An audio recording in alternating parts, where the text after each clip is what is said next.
Ya, selamat pagi. Assalamualaikum warahmatullahi wabarakatuh. Para siswa sekalian, berbahagia sekali Bapak ketemu kembali dengan kalian, walaupun melalui media Zoom ya. Hari ini kita kembali akan belajar tentang pengelolaan sumber daya alam Indonesia.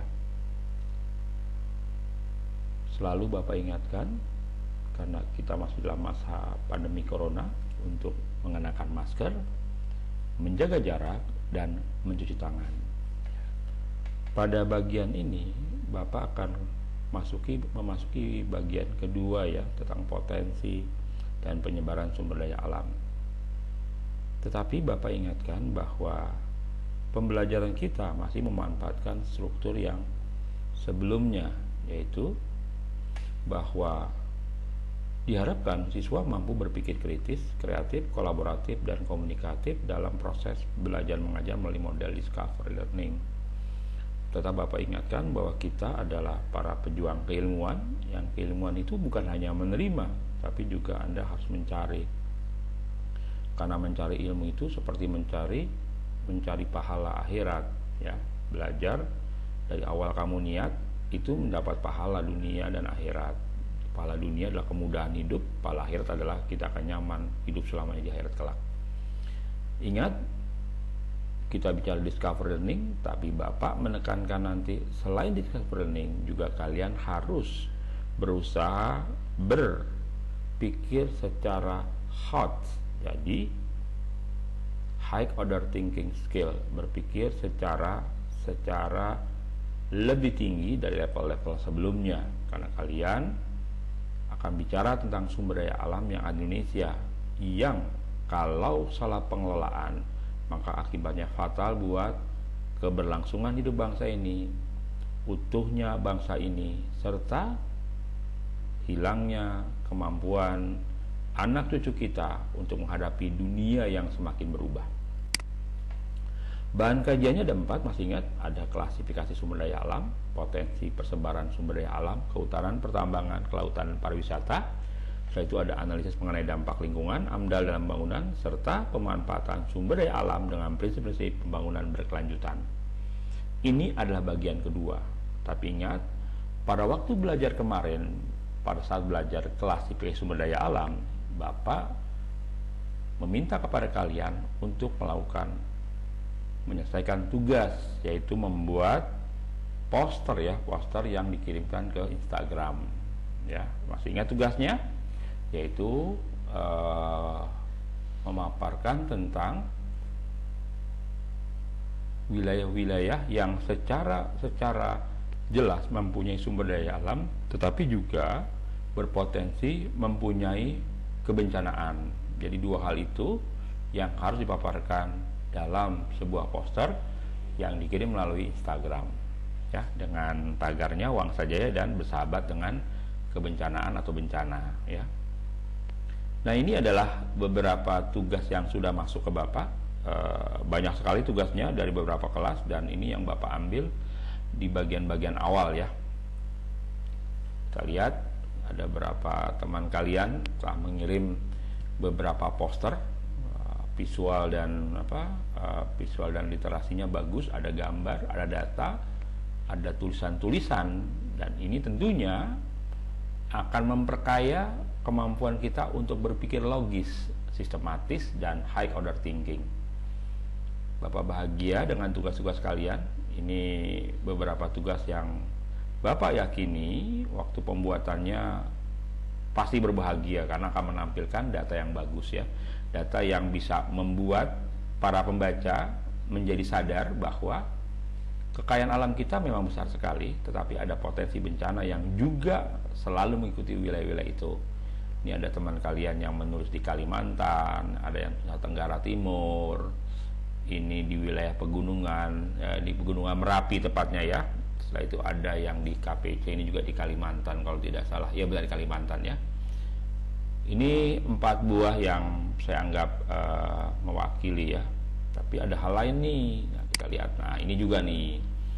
Ini ada teman kalian, ini di Aceh, dia bicara Aceh ya. Aceh juga hutannya bagus ya, lebat. Ini Kalimantan juga. Kalimantan, penyumbang paru-paru dunia. Jadi dia bicaranya sumber daya alam kehutanannya. Ini hutan tanah Papua, ya, Papua yang sudah tergerus, diperkirakan 1,45 ribu hektar kawasan hutan hilang antara Januari tahun 2020. Dia punya data bagus ini. Ini Sumatera Selatan, ada sungai, ada batu bara, ada bencana alam akibat aktivitas perubahan tambang batu bara memicu banjir lumpur di daerah Asahan, ya. Oke, itu Arahan ya, desa Arahan, bukan Asahan, desa Arahan. Nah, ini juga bagus ya. Ini di sumber daya Sulawesi Tengah ya. Kita lihat ini. Ini bencana alam di Jawa Barat. Ini sumber daya alam di hutan Papua. Ini ada di wilayah Bogor ya. Ini buatan Fahira Wijayanti. Ini Sabrina Husna ya. Ini ada Rizky ya, Rizky yang mengirimkan. Nah, ini yang terakhir nih, Natuna. Ini hebat sekali keindahan alam Natuna. Ini struktur. Kenapa kapal Cina incar Natuna? Wah, dia punya data fisiografis bagus nih ya. Ini juga ada batu bara bikin banjir. Wah, judulnya hebat ini, batu bara bikin banjir gitu kan. Jadi kesannya mana hubungannya gitu kan, tapi data ini menyebabkan kita bisa menjawab. Sejak tahun 2012 banjir kerap melanda kota Samarinda. Hampir 70% kota tersebut terendam air. Selain curah hujan yang tinggi, akibat dari semakin berkurangnya lahan resapan air. Industri tambang yang marak disebut menjadi penyebab. Industri tambang menjadi marak disebut sebagai penyebab banjir. Ini Hugo Saska ya. Dia juga bicara hutan. Ini pembalakan hutan ya, penebangan hutan. Ini banjir bandang Luwu Utara. Oke, sekarang kita lanjut ke materinya. Sebelum lanjut, ada apa dengan dunia usaha yang berbasis pemanfaatan sumber daya alam kita di minggu ini? Saya ulangi, ada apa dengan dunia usaha yang berbasis pemanfaatan sumber daya kita di minggu ini? Ya, tentunya Bapak tidak bicara tentang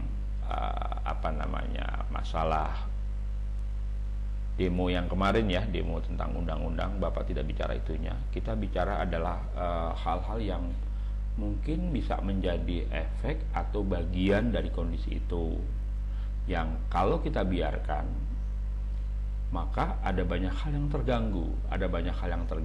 Yaitu apa? Sebuah pembangunan itu ujung-ujungnya adalah menarik investor. Kita punya sumber daya alam, kita punya sumber daya manusia sebagai pekerja, tetapi tentunya kita berkekurangan dari sisi satu, teknologi. Yang kedua, kita masih kekurangan dengan investasi. Artinya kita tidak mampu punya keuangan besar untuk mendirikan sebuah pabrik. Mungkin pabrik yang di bagian level menengah ke bawah, jadi teknologinya belum canggih, masih biasa gabungan dari kemampuan kreasi dengan teknologi, kita sudah punya. Tapi teknologi yang tinggi kita belum sampai titik itu ya. Sebuah perusahaan yang besar itu ujung-ujungnya adalah teknologi yang bermain. Alih-alihnya adalah memanfaatkan teknologi. Akhirnya manusia yang ada di tempat itu adalah manusia terpilih yang mempunyai kemampuan untuk menjalankan teknologi itu. Nah, kondisinya adalah ketika kamu menjadi seorang investor, kamu punya uang besar mendirikan sebuah pabrik di Indonesia. Tiba-tiba kamu tidak nyaman. Kenapa? Karena bisnis kalian terganggu oleh banyak hal. Nah, salah satunya adalah kondisi yang terjadi kemarin. Apa itu? Kenyamanan dalam berusaha. Bapak tidak bicara konten dari undang-undangnya, Bapak bicara adalah karena kita bicara sumber daya manusia dan sumber daya alam, maka kita bicara adalah bagaimana sumber daya alam yang ada itu bisa mencukupi kebutuhan hidup kita dan mensejahterakan. Kan di waktu paparan pertama intinya dua ya, sumber daya alam itu apa? Sesuatu yang bisa mencukupi kebutuhan kita dan juga mensejahterakan hidup kita. Kalau itu tidak diusahakan, maka sumber daya alam kita menjadi tidak dimanfaat dengan cara benar, tidak dimanfaatkan secara benar. Artinya semaunya kamu, tidak ada aturan dan sebagainya. Apa kondisi yang terjadi? Kita lihat. Tak hanya Cina, perusahaan Jepang dan Korea juga ogah lirik RI. Was something wrong? Ada apa dengan kita? 30% pabrik di Batam berencana pindah ke Vietnam dan Malaysia. Kenapa? Ini alasan investor Cina pilih pindah ke Vietnam ketimbang Indonesia. tak ke Indonesia, Panasonic pilih pindah pabrik kulkas ke Vietnam. Terus Nissan kabur dari Indonesia dan pindah ke Thailand. Pertanyaannya, apa kesimpulan kita tentang hal ini? Fokus hanya pada masalah sumber daya, ya. Jadi bisa sumber daya alam dan sumber daya manusia. Bagian ini nanti menjadi diskusi kita. Setelah Bapak selesai, ada beberapa hal yang perlu kita diskusikan agar kita bisa berkolaborasi, bertukar pikiran dalam rangka kita mencari solusi dari lingkungan sekitar kita. Minimal solusi itu akan membuat kalian berpikir ada masalah apa dan kira-kira kontribusi kita sebagai pelajar, sebagai guru, sebagai orang-orang di dunia pendidikan itu langkah-langkah apa yang tentunya tidak mempercepat atau mengubah pendirian dari para investor gitu loh. Ya, saya ulangi, apa hal-hal yang bisa membuat kita berkontribusi positif agar ini orang-orang yang investor ini tidak berubah pikiran untuk memindahkan tempat usahanya, karena kalau tempat usahanya pindah banyak hal yang bisa terjadi gitu kan. Nah, pada bagian ini kita bicara potensi dan sebaran sumber daya kehutanan. Ini yang pertama, kenapa hutan kita adalah sesuatu yang bisa terlihat. Ya, kalau kamu lihat hutan itu kelihatan, kalau lautan juga kelihatan, tapi sumber daya kelautan yang sesungguhnya yaitu ikan atau apapun yang ada di bawah lautan, di dalam lautan, itu kita tidak bisa lihat. Kenapa? Karena penghuninya bisa pindah ke wilayah lain. Saya ulangi, kalau di lautan penghuninya bawah laut itu ikan, kura-kura, apalagi udang, lobster, paus, hiu, apalagi tongkol, banyak ikan-ikan yang memang menjadi pilihan buat kita makan, itu bisa berpindah karena hewan tidak punya warga negara. Hewan ikan tidak punya warga negara. Nah, dengan kondisi itu kita nggak bisa menjaga. Yang bisa menjaganya apa? Ya kita jaga tempat kita bersih, layak untuk dihuni, maka hewan akan kembali ke tempat kita. Jadi sumber daya alam di bawah lautan itu bisa bergerak pindah ke tempat lain. Tetapi kalau sumber daya di daratan itu relatif tidak bisa pindah. Kalau kita bicara yang hayati ya, kita bicara yang hayati itu ada dua, misalnya tanaman dan hewan. Hewan bisa pindah, tapi kan hewan yang pindah itu hewan yang tanda kutip ya, hewan yang terganggu udah wilayahnya. Kalau wilayahnya kebakarannya dia pindah gitu loh, jelas ya. Tapi relatif hewan yang di daratan, toh kita kan batas negara kita dengan wilayah lain yang bernegara lain itu nggak banyak. Paling kita coba dengan Timor satu, dengan Malaysia ya, dengan Malaysia itu di Kalimantan, terus dengan Papua Nugini, jadi cuma ada empat lah dengan Brunei ya, wilayah kita bisa hewan bisa pindah. Tapi selebihnya tetap yang namanya sumber daya tambang nggak berubah. Nah, sekarang kita bicara hutan. Hutan adalah suatu wilayah di permukaan bumi yang ditumbuhi oleh berbagai jenis tanaman, yaitu baik yang bersifat homogen atau heterogen. Di hutan juga ada makhluk hidup lain, yaitu hewan ya, hewan yang tinggal di sana, yang boleh jadi untuk sebagian masyarakat itu merupakan sumber daya alam hewani ya, dimakan, diburu untuk dimakan, bukan diburu untuk diambil, yang tanda kutip ya, saya tidak bicara ke sana. Sekarang fungsi hutan berarti kita bicara hanya tanamannya atau hal-hal lain di luar dari makhluk hidup selain tanaman. Apa tuh? Fungsi ekonomis. Fungsi ekonomis apa? Yaitu fungsi yang berhubungan dengan yang bisa diperjualbelikan, dieksploitasi ya, dieksplorasi. Misalnya adalah kayu gelondongan, kayu potong ya. Kita ada punya sistem namanya tebang pilih Indonesia. Kita punya anggrek hutan ya, kita punya madu di hutan itu, madu hutan itu hebat sekali. Jadi itu banyak tuh, itu ekonomi banyak sekali. Kita bicaranya adalah ini bisa diproduksi, bisa diambil, tapi juga bisa dijaga ya. Artinya penjualannya tidak semena-mena. Tebang pilih Indonesia adalah salah satu usaha agar tumbuhan tidak semuanya ditebang. Ada syarat tentu bahwa tumbuhan yang relatif besar itu baru bisa ditebang dan dijadikan kayu ya. Bahkan sisa gergajiannya itu bisa menjadi kayu lapis ya, kayu lapis yang terbarukan di tengahnya pakai hasil sisa gergajian. Fungsi yang kedua adalah klimatologis. Klimatologis itu beridentik dengan cuaca ya, kendali iklim. Ada 3 wilayah di muka bumi yang tidak boleh berubah strukturnya, fungsinya. Yang pertama adalah Amazon. Amazon harus tetap menjadi hutan hujan tropis. Ya, Amazon tetap harus jadi hutan hujan tropis. Yang kedua itu Padang Sahara. Ya, Padang Sahara nggak boleh berubah, tetap biarkan seperti itu. Yang ketiga apa? Indonesia, hutan hujan tropis Indonesia. 3 wilayah ini adalah yang membuat dunia nyaman dengan segala kondisinya. Kenapa? Oksigen tumbuh dengan banyak ya, panas yang stabil, tidak terlalu berat. Tapi kalau ada kondisi kebakaran salah satunya, misalnya hutan Indonesia kebakar, itu mengganggu sistem. Amazon dibakar, itu mengganggu sistem. Bahkan Padang Sahara berubah menjadi hutan, ditanami orang dengan teknologi juga mengganggu. Kenapa? Keseimbangannya berubah. Jadi fungsi hutan itu klimatologis, menjaga hutan tetap menjaga udara wilayah sekitar, bahkan dunia itu punya asupan oksigen, punya kelembapan. Hutan termasuk yang menjaga air ya, menjaga air sehingga kita lebih nyaman. Itu dari klimatologis.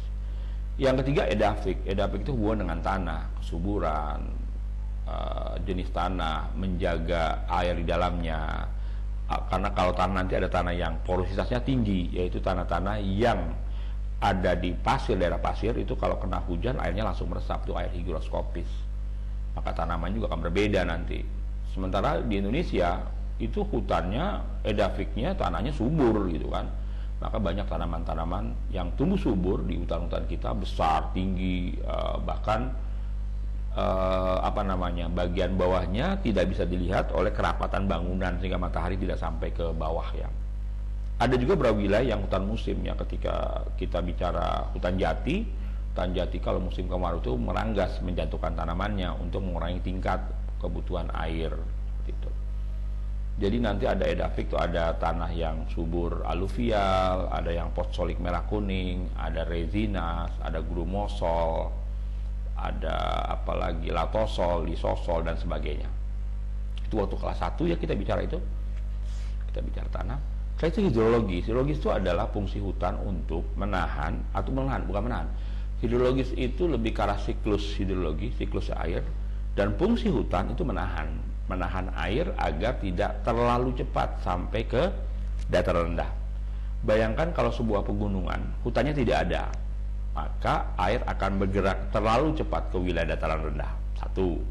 Bahkan kalau hutan yang ada di lereng pegunungan berubah menjadi lapangan golf, juga bermasalah. Kenapa? Karena lapangan golf itu yang terdiri rumput-rumputan, dia tidak dapat menahan air.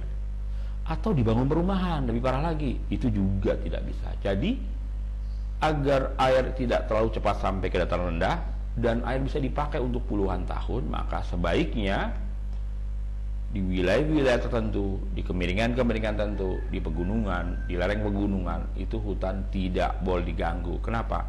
Ada fungsi hidrologis. Berikutnya yang terakhir adalah fungsi konservasi. Apa itu konservasi? Melindungi. Kalau ada hutan, maka sebaiknya dilindungi. Apa yang dilindungi? Luasnya. 1. Yang kedua, fungsinya. Hutannya hutan apa? Hutan produksi atau hutan suaka marga satwa, hutan taman nasional, itu harus dijaga. Jadi masyarakat juga harus diberikan pembelajaran bahwa ini hutan bukan milik kita, ini hutan milik anak cucu kita. Kalau dulu kan kita bicaranya lah hutan adalah warisan nenek moyang. Enggak, hutan itu titipan anak cucu kita. Karena titipan, kembalikan hutan itu kepada kondisi yang bagus agar anak cucu kita mampu hidup.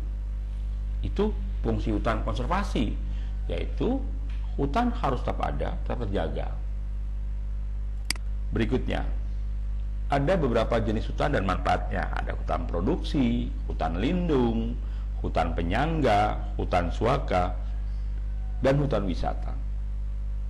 Ini penting karena kalau tidak dibuat seperti ini, masyarakat tidak tahu bahwa tiba-tiba dia menebang hutan, menembak penghuni hutan, padahal itu hutan lindung gitu. Ya, hutan yang nggak boleh diganggu karena jauh dari kepunahan yang dilakukan. Ada juga hutan suaka alam. Wah, ini lebih parah lagi. Kalau hutan lindung basis hukumnya nggak terlalu kuat karena saking luasnya hutan, petugas penjaga hutan juga tidak kelihatan. Tapi kalau hutan suaka alam, wah, hati-hati. Ini untuk kelestarian flora fauna dan ini pasti undang-undangnya berbeda. Nah, kalau hutan wisata memang difungsikan untuk sektor wisata. Anda boleh bermalam di sana, boleh mengadakan penelitian, boleh muter-muter, tapi ingat, hutan wisata juga punya aturan main. Jangan sampai nanti jam 10 malam pukul 22 acaranya gathering sebuah perusahaan itu nyanyi dangdut sampai jam 2 pagi gitu kan. Itu kan mengganggu. Hutan itu didatangi karena kondisi alamiahnya. Anda kalau masuk hutan itu mendengar suara burung, suara hewan, itu kan bahagia. Kenapa? Di Jakarta, di kota besar nggak ada lagi. Atau kukuruyuk, udah kagak ada. Kenapa? Karena kita bangun bukan oleh kukuruyuk, tapi oleh bel. Bangun, bangun, bangun, kan gitu. Atau orang tua kita bangunin, woi bangun, sholat, kan gitu. Nah, ini kan beda gitu. Kalau Anda sakit, Anda pasti diminta dokter untuk istirahatlah. Maka Anda ke wilayah pegunungan. Kenapa? Mata yang memandang yang hijau-hijau, udara yang bersih, udara yang sejuk, dingin, maka Anda terbangkitkan untuk lebih hidup. Seperti itu. Tapi kalau di Jakarta, nah itu suara-suara hewan. Tempat saya masih banyak hewan sama burung-burung ini. Ya, bukan hutan ya, tapi ada tetangga saya yang masih memelihara hewan-hewan. Jadi saya bisa bangun jam berapapun oleh hewan ayam terutama. Nah, ini potensi persebaran daya ayam yang lain adalah pertambangan. Di pertambangan itu nggak sembarangan, nah. Pertambangan itu bukan sumber daya alam yang bisa semuanya digali buat kamu. Ada program pemerintah untuk mengawal, menjaga, termasuk melarang gitu kan. Yang pertama sebagai barang tambang golongan A strategis, yaitu minyak bumi, gas bumi, batu bara, nikel dan timah. Ini yang strategis. Ini keberlangsungan sebuah negara gitu kan. Pak, kenapa nggak ada uranium? Karena uranium belum ditemukan di Indonesia. Nah, kalau ada pasti masuk di situ gitu kan.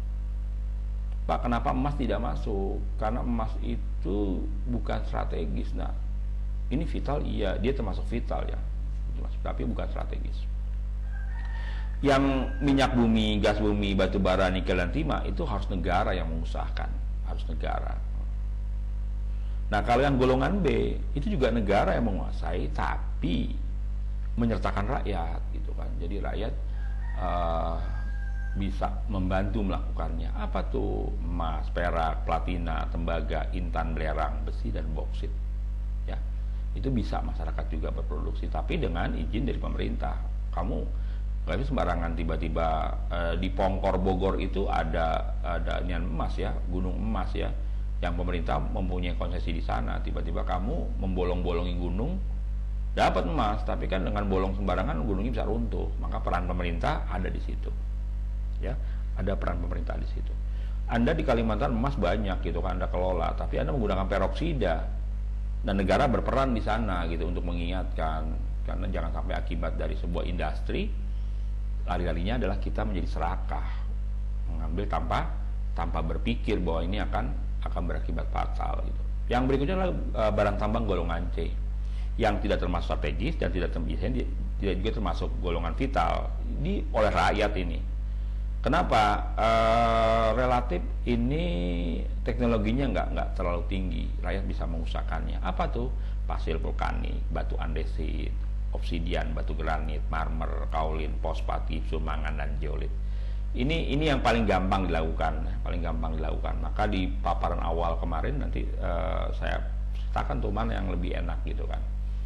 Apakah yang ini atau yang itu? Nanti gambarnya belum, nanti saya keluarkan lagi. Sebentar lagi saya keluarkan lagi ya. Oke. kita harus berpikir positif untuk itu. Ini contohnya barang tambang golongan A, ada minyak bumi, gas bumi, batu bara, nikel, dan timah putih. Ini golongan B, ini platina, nah. Ini emas, ya ini di dalam perut bumi ngambilnya. Ini besi, ini perak, ini tembaga, ini intan, ini belerang, ini boksit. Maaf ya, kurang huruf N di sini, golongan. Nah ini golongan C. Tuh lihat. Semakin kecil semakin tidak berharga. Artinya kenapa tidak berharga? Karena jumlahnya banyak. Jumlahnya banyak. Ini ada tebing breksi ya, masih ingat di Jogja ada tebing breksi ya. Nah ini banyak dan bisa setiap orang bisa mengambil, nggak masalah. Tapi tetap kalau satu wilayah diambil dijarah banyak juga ya bahaya juga. Kenapa? Karena hubungannya dengan lingkungan hidup desa. Misalnya pasir ya, pasir di kali ya, diambil pasirnya. Tapi kan waktu masuk ke kali itu kan lewat jalan desa. Bayangkan jalan desa kalau yang datang itu teronton, hancur juga jalan desa. Perlu ada pengaturan di sana, kapan truknya masuk, terus truknya harus ngapain, karena hubungan eratnya dengan kondisi-kondisi yang ada. Saya berhenti dulu. Berikutnya adalah eksploitasi dan eksplorasi nggak sembarangan ya, karena kalau kita lihat untuk eksploitasi itu perlu ada tim untuk meneliti, menilai. Setelah diteliti perlu dibicarakan antar keilmuan dan ujung-ujungnya berproduksi. Coba kamu lihat, ini suatu tambang ya, bentuknya silur ya, itu menjadi kayak apa? Kayak keong ya. Ini sampai ke dalam ini. Ini luas sekali nak. Kamu bisa bayangkan ini perumahan, ini lubangnya. Bagaimana kalau tiba-tiba secara iklim klimatologis hujannya besar, tapi kalau terlihat dari tempat ini hujannya tidak besar karena tanamannya adalah tanaman yang bergerombolnya nggak semuanya. Jadi ini wilayah datar ya, wilayah datar tambah pegunungan. Ini reklamasi lokasi pertambangan, ada hal-hal penting di sana. Kalau bisa perlahan-lahan membaca, reklamasi lahan harus perlahan dipersiapkan sebelum pelaksanaan penambangan. Melakukan pengemburan tanah yang padat dengan cara penanaman pohon yang akarnya dapat menembus tanah yang keras. Mengembalikan atau memperbaiki drainase alam yang rusak. Menyelamatkan tanah topsoil yang subur. Luas lahan yang direklamasi sama dengan luas lahan yang dijadikan lokasi penambangan. Melakukan pemantauan dan pengolahan kawasan yang telah direklamasi. Menghilangkan atau memperkecil kandungan bahan beracun. Mengurangi terjadinya erosi pada saat reklamasi. Nah, ini yang kita bicarakan yang kedua ya. Kalau tadi fokus di sumber daya alam, ada kondisi-kondisi kenapa tiba-tiba investor melarikan diri pergi ke tempat lain. Diskusi yang kedua, kita harus lihat, perhatikan 3 gambar ini. Ini ada kilang minyak ya, kilang minyak. Ini ada ambilan emas ya di sungai. Nah, ini tambang pasir.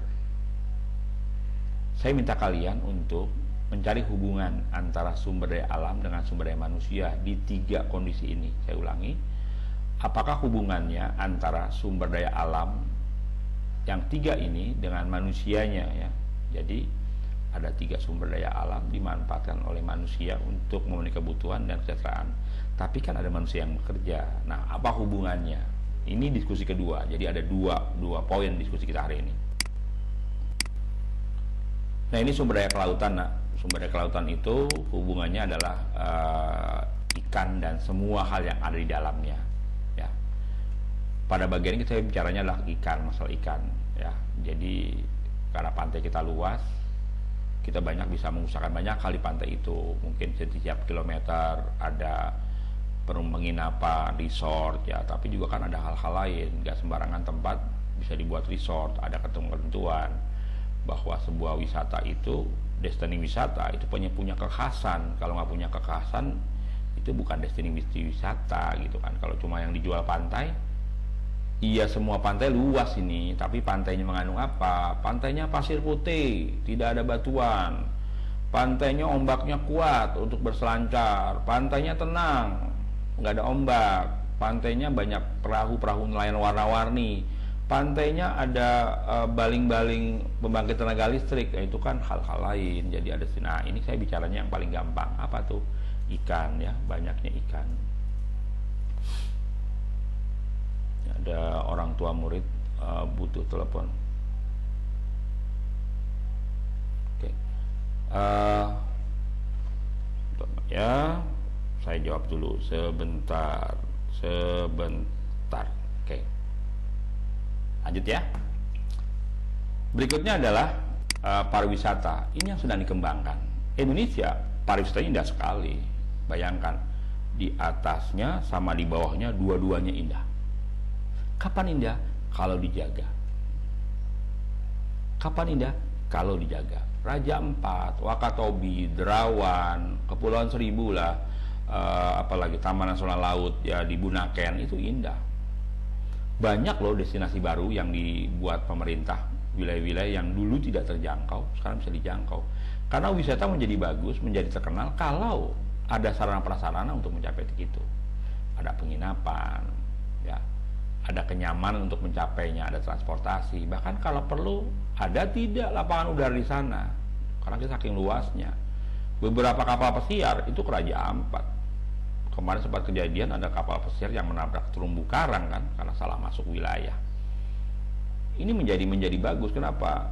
Indonesia kaya dengan budaya, kaya dengan wisata alam, kaya dengan kuliner. Itu hebat sekali untuk wisata. Jadi ini potensi gitu. Ini potensi. Terima kasih. Ingat, sehabis ini kita istirahat dulu. Nanti ada 2 yang perlu kita bicarakan, berhubungan erat dengan potensi sumber daya alam kita, baik itu sumber daya alam alamnya atau sumber daya manusianya. Demikian, terima kasih. Selamat pagi. Assalamualaikum warahmatullahi wabarakatuh.